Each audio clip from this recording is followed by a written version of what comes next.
Hello everyone, I'm Megan Langford. I'm the horticulture supervisor here at the Botanical Garden of the Ozarks in Fayetteville, Arkansas. Today I'm here to talk to you about our garden and something that's near and dear to all of our hearts, and that's native plants. What we're going to talk about today are not just native plants, but how important they are to our ecosystem, to us as humans, and how we can incorporate them into our landscape. Native plants are the base of the entire food web, and without them the food web starts to fall apart. Renowned entomologist Doug Tallamy says that nearly every creature on the planet owes their existence to plants. So another thing we need to talk about when we talk about native plants are insects, which are the next step on the food web. If we don't have native plants, we don't have insects, and if we don't have insects, again, the food web starts to fall apart. So why are insect populations declining? A big part of it is habitat loss and fragmentation. Over 70% of the forests on the eastern seaboard have disappeared due to human development. We also have pesticides in agriculture and home use, invasive plants, and agricultural practices such as monocultures, pesticides, and land degradations. But why should we care? So again, native plants and insects are the base to the entire food web. And many animals and insects that we love, including frogs, birds, amphibians, they all depend on native plants and insects in order to live. And also because in the natural state, we love nature. And also, I think like all of us, I love to eat, you love to eat, and having a food web is really important for us to be able to do that.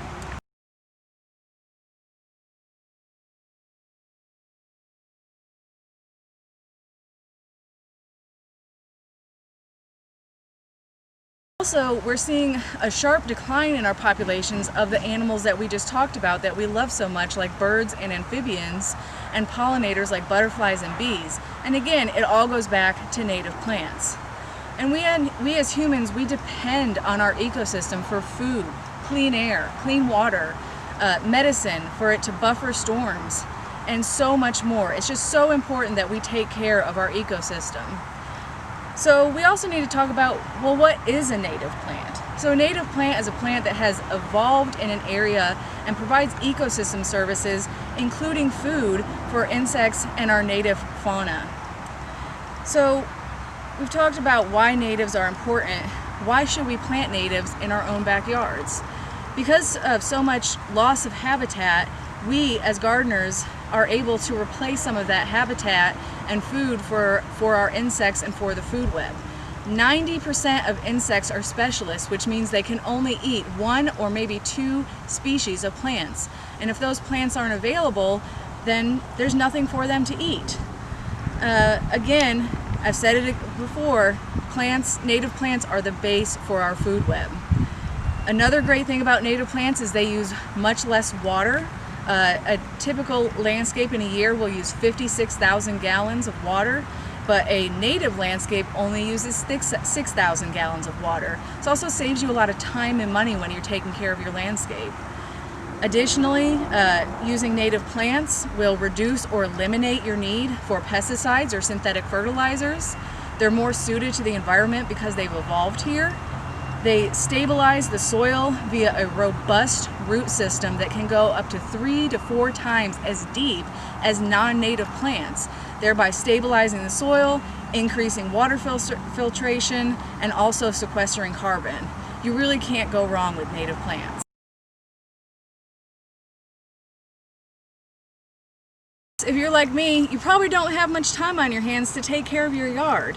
So a traditional landscape with non-native plants, you'll spend 80 hours in your yard maintaining it and taking care of it. If you have native plants in a given year, you may spend 15 hours. So that just frees up a lot of time for you to do other things that you love and spend time with your friends and family.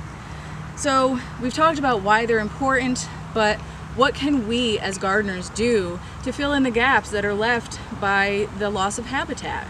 So one of the best thing we can do is use a variety of native plants, trees, shrubs, and perennials. And of course it's okay and definitely encouraged to use non-invasive plant material that you love as well that aren't necessarily natives but provide pollen and nectar for our pollinators in their adult stages. You want to spread out bloom time as much as possible, so all the way from spring to fall, and even in the winter if you can, to make sure that there's always food for our pollinators. And then think about how you can create habitats. So including things like different heights of trees, shrubs, and perennials, creating shady spots, places that they can hide, are really, really important. Providing fresh, clean water for them to drink, not using pesticides, and remember, everything that you do to support insects are going to support the same animals that we love to see in our yards, including toads, frogs, salamanders, birds, and so much more. And you can also create a sanctuary for birds by creating, having a lot of host plants that those insects are going to eat, again native plants, and having a variety of plants in the winter that also provide berries, such as native hollies or beautyberry, that provide a source of fat and food for the birds that's really important in the winter.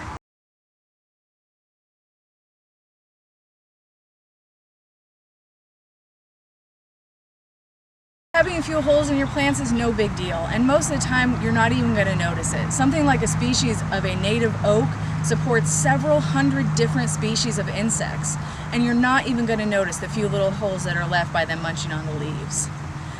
So there's lots of native plants out there, and how do you figure out which ones would do well in your garden? Some native plants are very wild, and they can be aggressive and they can take over your garden.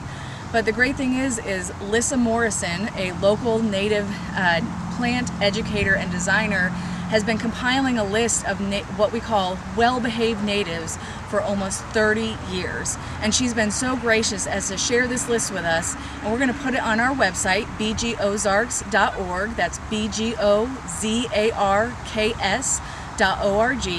And that has everything from trees, shrubs, and perennials. It has the sizes, what conditions they like, and it's just this wonderful list that you can go to and be able to find the plant material that's going to work for your yard. Even if it's a small yard, she has plenty of plant material in there that you can use.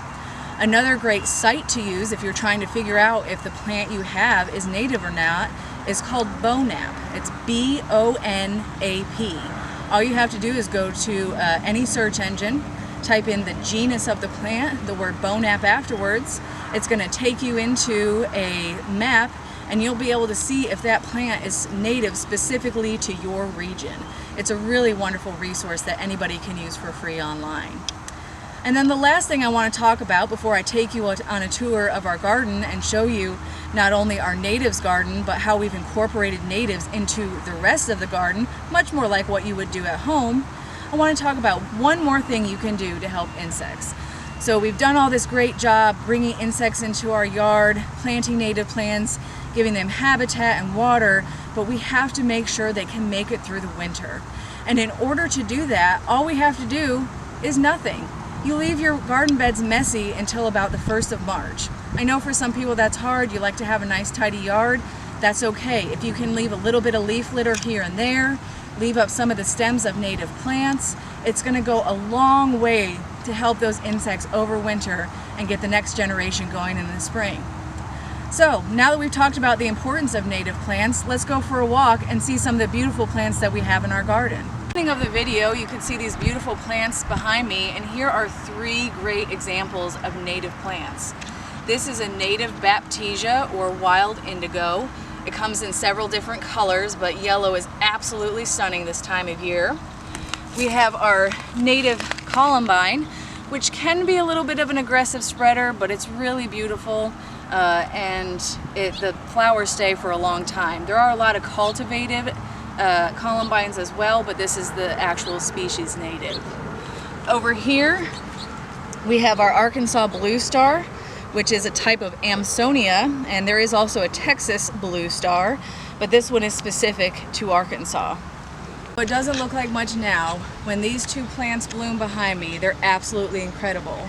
Here we have the Alabama snow wreath, which is a native plant, and then here the golden currant. This is one of the earliest things to bloom in the spring. Has beautiful yellow flowers, and also if you've ever had currant jam, this is where those berries come from.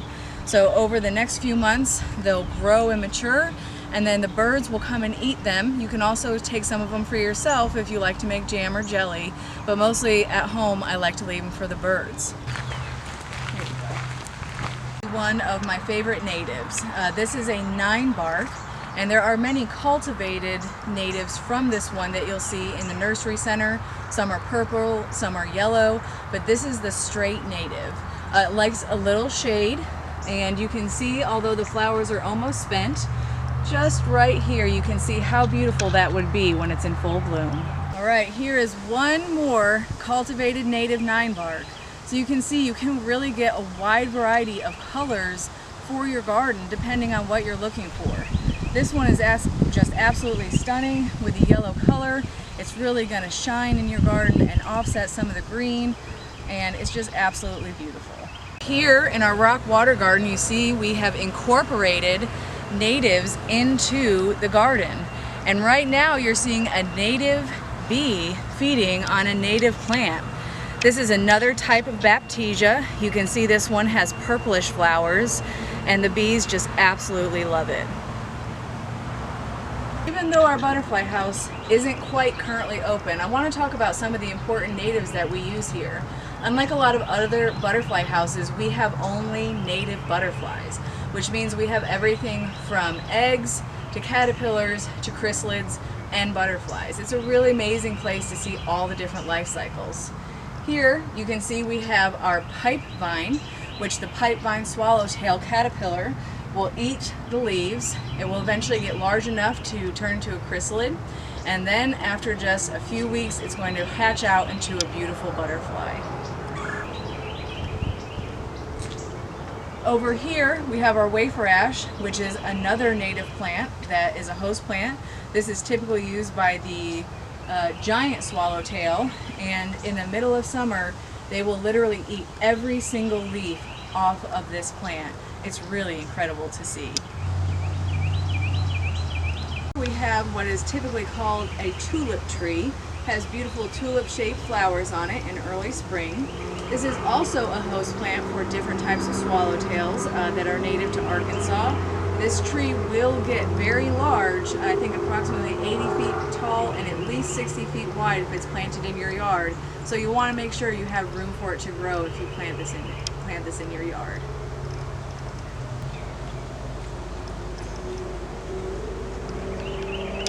Over here we have our native pawpaw, which is leafing out but still has a little time to go.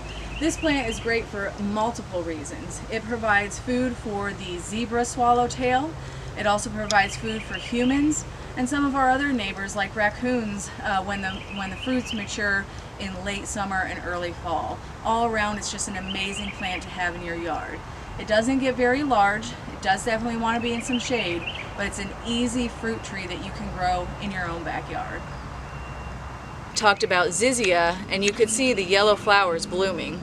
This guy's about done blooming, but if you look close, you can see some of our little swallowtail caterpillars munching away, getting ready to turn to chrysalids and then to butterflies. It's really wonderful to go out and see all the different life stages of the butterflies. This host plant that we have in here for today, because they change out all the time depending on the season and what butterflies we have available, is the spice bush. Now right now we don't have any spice bush caterpillars on here, but this is absolutely my favorite host plant because it has my favorite caterpillar. This little guy has camouflage, makes him look like he's a snake, so when he is scared or threatened, his head puffs up and it looks like he has really big eyes, but it's just a fake face, but a really good defense mechanism to keep him safe from birds.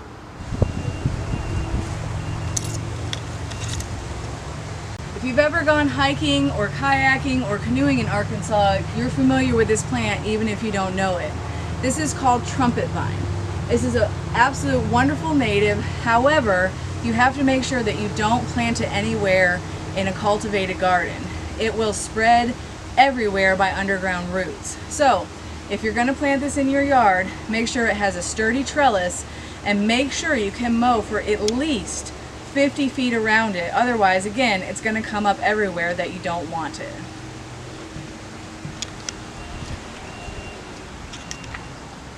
Here I'm between two different native dogwoods. On this side we have our alternate leaf dogwood, and on this side we have the dogwood that we're most familiar with, which is Cornus florida, which is the flowering dogwood. So you can see it's really easy to incorporate natives into your landscape. Before we head out, let's check out one more cultivated native.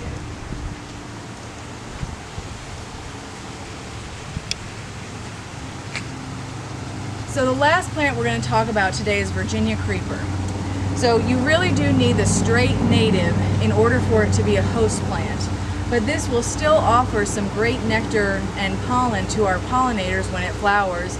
Plus the variegation on this is just absolutely beautiful. So thank you everybody for joining us in the garden today. I had such a wonderful time showcasing natives, why they're important, and how you can incorporate them into your landscape. I hope this little talk today inspired you to find a way that you can incorporate at least a handful of natives into your garden. Thanks so much, and we hope to see you soon.